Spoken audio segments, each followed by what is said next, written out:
que realmente separa, sei lá, uma pedra de uma planta ou uma planta de um animal, a gente sempre responde na hora: ah, é a vida. É a resposta óbvia, né? É, mas se a gente parar para pensar, o que é essa vida? É uma substância? Uma energia?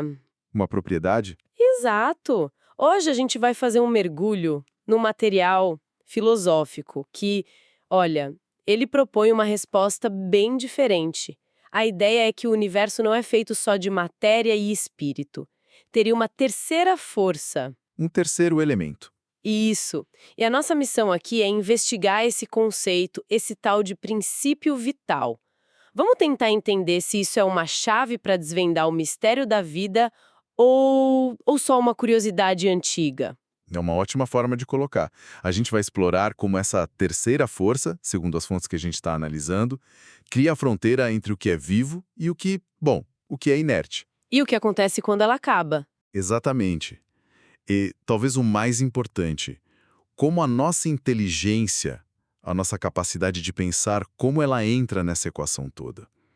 Porque, segundo essa visão, vida e inteligência não são a mesma coisa. Não mesmo. E para começar essa investigação, a gente precisa é, entender o cenário, digamos assim. O material de origem divide o mundo em duas categorias bem claras. Uhum. De um lado, os seres orgânicos. Gente, bicho, planta, tudo que nasce, cresce, se reproduz e morre. Eles têm uma maquininha interna, uma fonte de atividade. E do outro lado, os seres inorgânicos. A pedra, a água, o ar. Eles existem, claro, são formados pela mesma matéria fundamental, mas não têm essa chama interna, essa vitalidade. São passivos, né? Na essência, sim, agregados de matéria sem movimentos próprios. Tá. E é aqui que o mistério começa a ficar bom. Porque se a gente pegar um microscópio, a matéria que forma uma rocha e a que forma, sei lá, uma árvore, É feita dos mesmos tijolinhos. dos mesmos elementos químicos. E a lei da física que junta esses tijolinhos é a mesma para todo mundo. Então, qual é a grande diferença? O que faz uma coisa pulsar de vida e a outra ficar lá, parada? E aqui vem a primeira pista crucial do nosso material. A pergunta feita no texto é justamente essa, e a resposta é surpreendente. Ele diz, é sempre a mesma matéria, só que nos corpos orgânicos ela é animalizada. A animalizada. Essa palavra animalizada é o que muda o jogo todo. Peraí. Animalizada. Que termo curioso. Então a ideia aqui não é que a vida é feita de um ingrediente secreto que só os seres vivos têm, Não, mas que os mesmos ingredientes básicos do universo são de alguma forma ativados, programados de um jeito diferente, é isso? exatamente essa sacada. Não é uma substância diferente. É um estado diferente da mesma substância. Um estado diferente. E o que causa essa mudança de estado, essa animalização? A resposta do texto é a união da matéria com o tal do princípio vital. É ele o agente que pega a matéria comum, inerte, e dá a ela a propriedade da vida. Certo. Então, o princípio vital é o nosso principal suspeito. Mas o que ele é, afinal? Ele é a causa da vida? Tipo, o motor que liga tudo? Ou ele é um efeito, uma consequência da matéria se organizar de um jeito super complexo? E a resposta é uma daquelas que te fazem coçar a cabeça. Uma coisa e outra. Ah, não! Como assim? A lógica aqui é que a vida é o efeito que acontece quando um agente, o princípio vital, age sobre a matéria. Sozinho, o princípio vital não é vida. A matéria sozinha também não. A vida é o fenômeno que surge dessa união. Entendi. É como software e hardware. Boa analogia. O software, que ser o princípio vital, sozinho é só um monte de código, não faz nada. E o computador desligado, a matéria, também não. A vida do computador só acontece quando o software age sobre o hardware. Perfeito. Um é a causa do funcionamento. Mas o funcionamento em si é o efeito da união dos dois. Exato. E aí vem outra pergunta. De onde vem esse software? Ele é um elemento fundamental do universo como a matéria e o espírito? O interessante é que o texto diz que não. Não é um elemento primitivo. Não, a origem dele seria a matéria universal modificada. Ou seja, ele é um derivado, uma forma especializada da energia cósmica que preenche tudo. Aqui a coisa fica mais etérea. Onde a gente encontra essa fonte de energia? O texto tenta dar um endereço para ela. Diz que a fonte é o fluido universal, que ele também chama de fluido magnético ou fluido elétrico animalizado. E a função dele seria servir de ponte, de elo entre o espírito, que é imaterial, e o corpo, que é matéria densa. Exato. E é importante que quem nos ouve não pense em eletricidade como a da tomada. A linguagem da época usava esses termos fluido magnético, elétrico, para tentar descrever energias sutis que a ciência de hoje talvez, investigasse sobre outros nomes. Campos bioenergéticos, algo assim. Talvez. É uma tentativa de descrever uma força que anima a matéria. E um detalhe, esse princípio seria o mesmo para todos os seres vivos, mas modificado segundo as espécies. Ah, tá. E é isso que dá um movimento interno, a atividade, o que separa o ser vivo da matéria inerte. Isso. O movimento de uma pedra rolando morro abaixo é passivo. Ela recebeu o movimento. A vida, nessa concepção, é um movimento que vem de dentro, impulsionado por esse princípio. Faz sentido. E o texto usa uma analogia para explicar como isso se sustenta.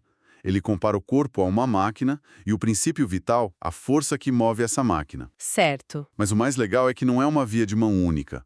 O funcionamento da máquina, a ação dos nossos órgãos, por sua vez, mantém e desenvolve a atividade desse princípio. A comparação usada é que o atrito desenvolve o calor. É um sistema que se retroalimenta. Exatamente. Ah, então é tipo uma bicicleta com um dínamo.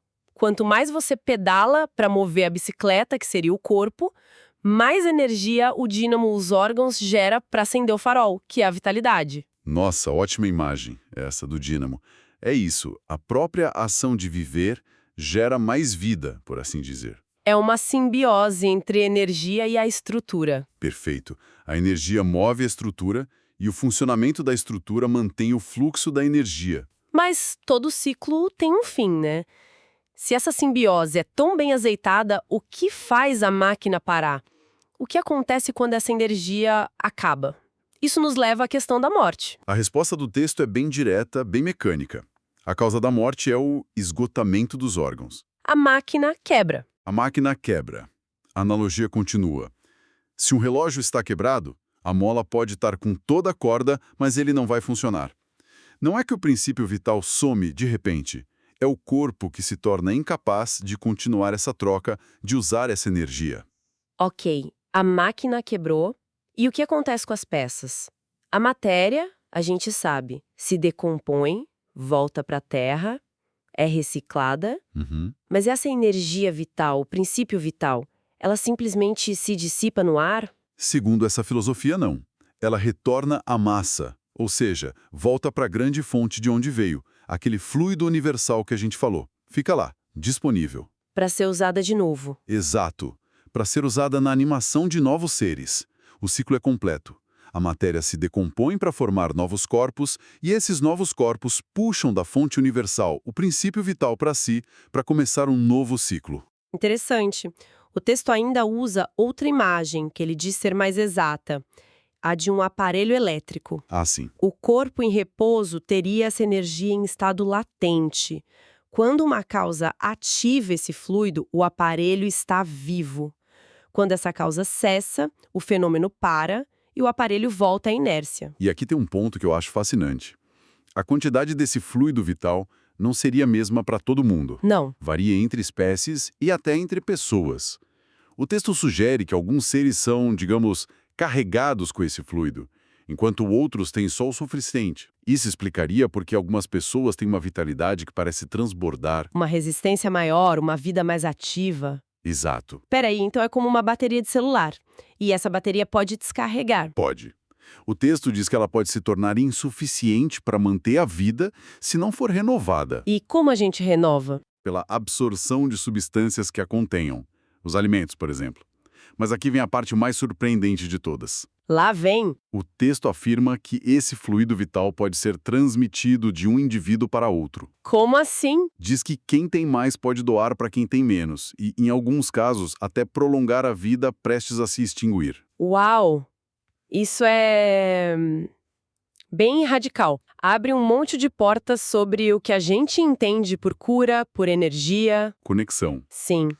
Mas antes da gente pirar nessas ideias, preciso resolver uma pendência lógica na minha cabeça.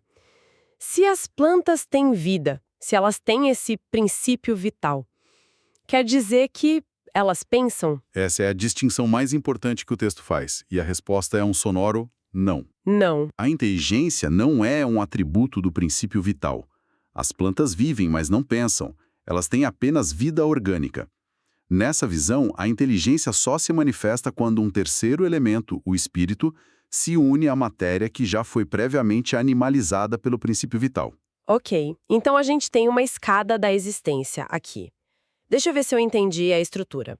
No primeiro degrau, os seres inanimados, só matéria, as rochas. Certo. No degrau de cima, os seres animados que não pensam, matéria mais vitalidade, as plantas. Isso. E no topo, os seres animados pensantes, matéria mais vitalidade mais um princípio inteligente, o espírito. Seria essa a lógica? Essa é a base, sim. Mas o interessante é que o texto não trata esses degraus como caixas separadas. Ele sugere um contínuo, onde cada elemento se apoia no anterior. A inteligência precisa da vida para se manifestar no nosso mundo. E a vida precisa da matéria para existir. Exatamente. Uma coisa é a condição para a outra. A fonte da inteligência, segundo o texto, seria uma inteligência universal, e cada ser pensante tem uma faísca disso. E isso me leva direto para uma área cinzenta. O instinto. Ah, o instinto. Os animais fazem coisas incrivelmente complexas. Um João de Barro construindo a casa dele, uma aranha tecendo a teia. Aquilo é inteligência ou é outra coisa? O texto define o instinto como uma espécie de inteligência não raciocinada. É um mecanismo de sobrevivência que não passa pelo filtro da deliberação, da escolha consciente. O saber inato. É um saber inato. Mas tem uma linha clara que separa os dois. Onde acaba o instinto e começa a inteligência? Boa pergunta. A fonte diz que não, que essa linha é bem borrada e que muitas vezes eles se misturam. A gente consegue distinguir os atos. O instinto é mais espontâneo, quase um reflexo. A inteligência já é resultado de uma combinação de ideias, de um ato deliberado. Eu sempre imaginei que nós, humanos, tivéssemos superado o instinto com a nossa razão. Que o instinto era algo mais primitivo. É o que parece, né? Mas pelo que entendi, o texto vira essa ideia de cabeça para baixo, não é? Totalmente. Ele diz algo contraintuitivo. Não, o instinto existe sempre, mas o homem o despreza. E vai além. O quê? Afirmando que o instinto às vezes é um guia mais seguro do que a própria razão. A frase é forte. O instinto jamais se engana. Mais seguro que a razão? Como assim? A razão não deveria ser nossa melhor bússola? Segundo esse material, a razão pode falhar porque ela pode ser distorcida pela má educação, pelo orgulho e pelo egoísmo. Entendi. O instinto não tem essa bagagem, ele simplesmente age. A razão nos dá o livre-arbítrio, a liberdade de escolha. E com a liberdade de escolher, vem a possibilidade de errar o caminho. Isso é forte. Me faz pensar naquelas situações em que a gente tem um mau pressentimento sobre algo ou alguém. Uhum. A gente ignora porque não parece lógico e depois se arrepende. A razão dizia, está tudo bem, mas o instinto gritava, cuidado. Talvez seja disso que o texto esteja falando. Provavelmente. E tem um detalhe curioso, uma nota de rodapé no texto original, que mostra como esse pensamento não era estático. O autor Allan Kardec, mais tarde, pensou em outras possibilidades para o instinto. Ah, é? Tipo o quê? Uma delas era que o instinto talvez não fosse algo do próprio ser, mas uma influência externa de espíritos protetores que guiam o indivíduo. Isso mostra que era um campo aberto à exploração, não uma verdade fechada. E fascinante, isso adiciona mais uma camada de complexidade. Ok, então, para a gente amarrar tudo que a gente investigou hoje. Vamos lá. O que essa filosofia propõe é um modelo bem diferente. Primeiro, a diferença entre o vivo e o não vivo não está na matéria, mas na presença desse princípio vital. Exato. Segundo, esse princípio não é algo místico e vago. Ele é descrito quase como uma forma de energia sutil derivada de um fluido universal que liga a matéria. Como a eletricidade ligando um aparelho. E, por fim, a separação fundamental. Vida e inteligência são coisas distintas. Perfeito.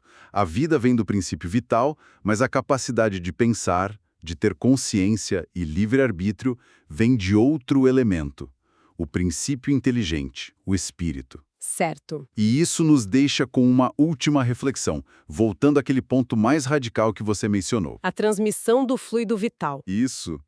O material que a gente analisou afirma que esse fluido pode ser transmitido de um indivíduo para outro, a ponto de, em certos casos, prolongar a vida prestes a se extinguir. Sim, essa parte é bem provocadora. Então, a questão que fica no ar é: se a força que nos anima não for apenas um estado interno fechado em nós mesmos, mas algo que pode ser compartilhado, transferido, quais seriam as implicações disso para o nosso entendimento sobre conexão, empatia? E até para os processos de cura. Sem dúvida. Se a energia vital pode de alguma forma fluir entre nós, o que isso realmente diz sobre os laços visíveis e invisíveis que nos unem? É algo para se pensar.